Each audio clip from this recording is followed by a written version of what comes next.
Okay mga boss, share ko lang itong naging laban namin ni Ronald Teleron ng Cebu. Nag-chat sa atin mga boss na gustong makipaglaban at nag-install siya ng Dama Legend. Kita nyo naman, wala pa siyang badge, so kaka-install niya pa lang ng Dama Legend at gusto niyang sumubok sa atin. Kaya pinagbigyan natin mga boss. Nag-313 lang ako. 313 din siya, 7-3, 7-3, 2-14.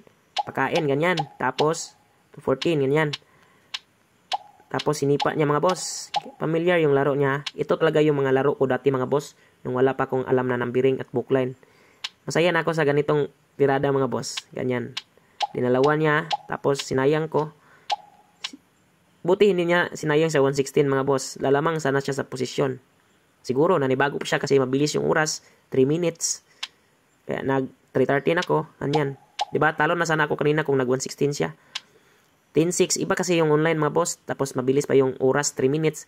Minsan, lalo na sa mga baguhan pa sa Dama Legend, hindi talaga makikita nila yung tamang tira. So, kanina, nasa losing position na sana ako. Nag 12-7 siya, 8-3 lang ako, 7-2 siya, 6-2, nag 2-14, 5-1, tapos nag 8-3, 9-5 ako, 9-5 din siya.